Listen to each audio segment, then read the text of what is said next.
Okay guys, I got him cut, and I'm just using some old deck material I had laying around, and it's actually bush lumber. It's 2 inches thick, which will be good for buoyancy, I would think. So anyways, I cut this a little over, just under 5/8 of an inch it worked out to be, and I'm already happy with what it is.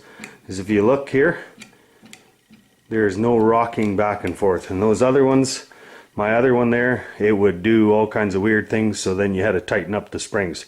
Now if you look, the trap is always will sit at that height, and you can see in there will be way better. And it's already, what I can see, it's coming together way better.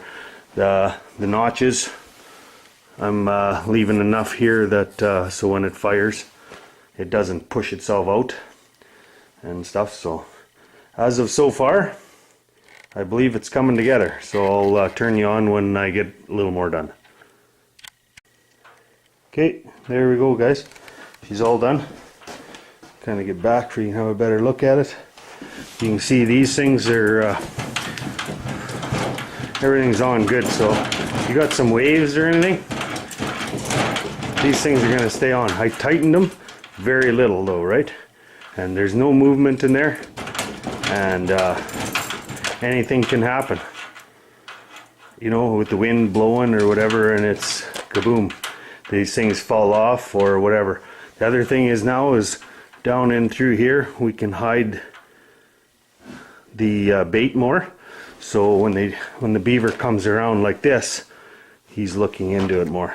This thing here will probably, I'm gonna guess, is gonna sink to about this level here, so we still have that much of the headroom going. So, and the chains over here, I'll just put a fence staple right here, and there you go. I don't know what this thing will weigh with the 2 Connie bears, but you know, not too much, and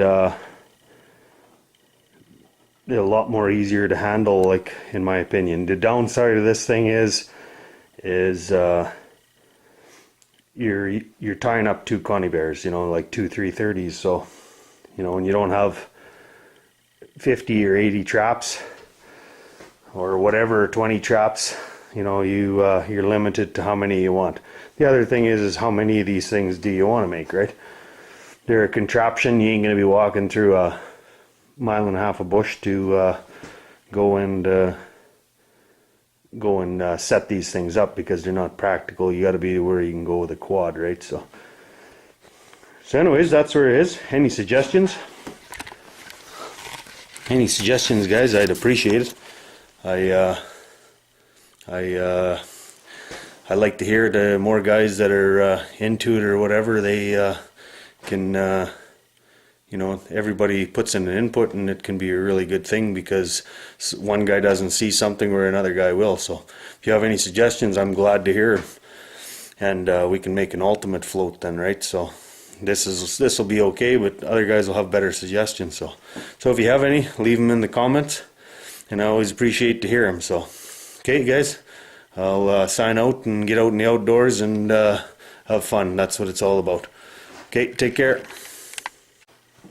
Okay guys, dimensions, 32 inches, and that goes on both sides, and the inside one is 13 3/4, so nothing too spectacular. So, and yeah, so 32 long and 13 3/4 on the inside one. So, and this here is where you tie your bait, guys. So I just use wire and around it, and a poplar tree limb or whatever, and I put it in there. I don't put lots of it in there, but I skin it out, and you know, for it smells a little, and it worked last year, so we'll try it there. So I just thought I'd let you know what the dimensions are. And this here is, this dimension right here is a little less than 5/8 of an inch, so a little over half. Okay.